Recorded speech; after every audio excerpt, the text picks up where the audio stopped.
Hey, it's Sid here. Hey, today we're going to go over putting some elbows on your trapping dummy.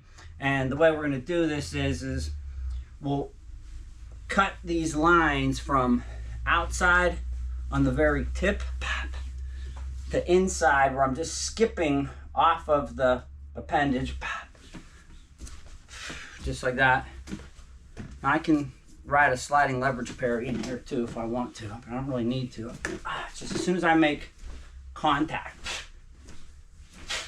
Now this snap elbow, bing, should be as soon as I touch, I should be able to rotate in and slice across. And I'm throwing these horizontally,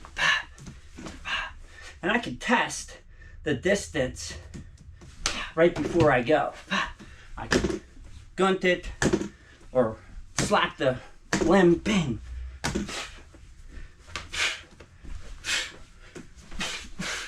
I can follow it up with a combination, 1, 2. I can throw it from right to left or from left to right. Shouldn't make any difference. I can change the angle a little bit by lifting my elbow and following through.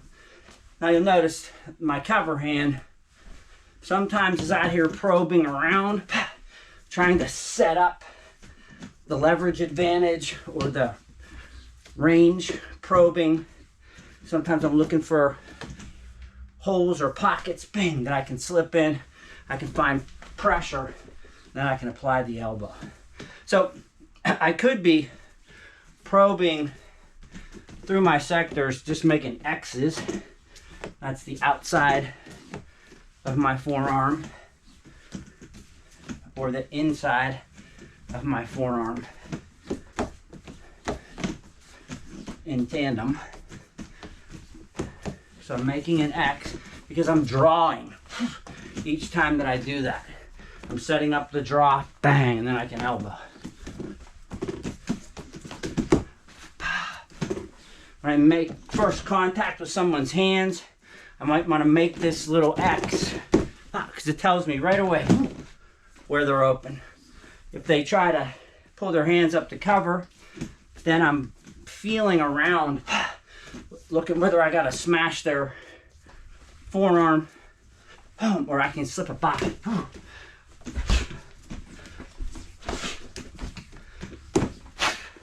Now if I play this game on the glide, okay, where I'm using a lot of sliding leverage,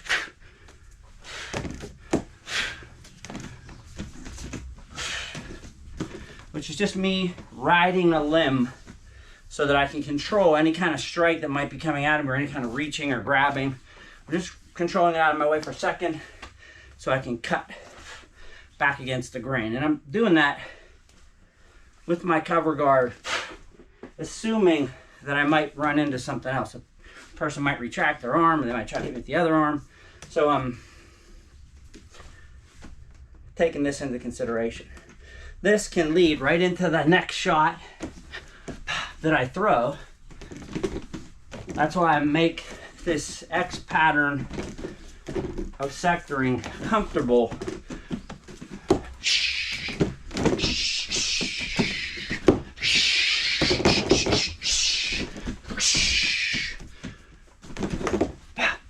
And I can put that in and control those limbs. If they have their arms up, bang, I can slide underneath. I can hit the outside of their arm, or I can pass them out of my way. Pop.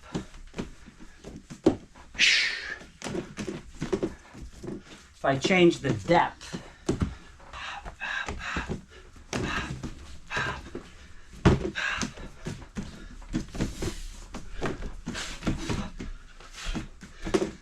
sometimes this is me taking pressure before I set my elbow, bang. So I'm feeling the setup. Sometimes I'm just trying to move their arms, move their head out of my way. Sometimes I cheat and hop or spring off of the limb. And sometimes I'm just parrying.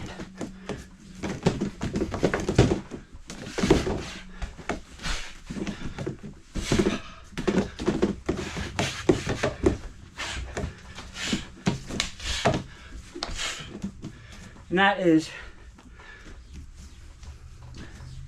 you're elbowing, sectoring for your Mook Jong. Any elbow combination is going to work once I'm comfortable with flowing in and out through the appendages and cutting. My lines are clean. If I roll all the way through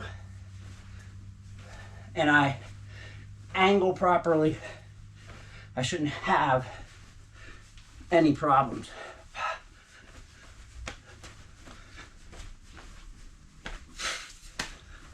Making an X and then firing it in, no matter what the range is. So that's it for elbowing on your Mook Jong.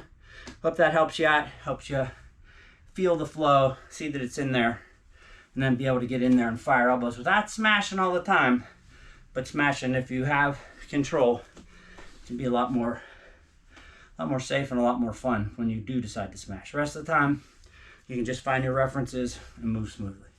So that's it for your elbows on your Mook Jong. Hope it helps. Thanks.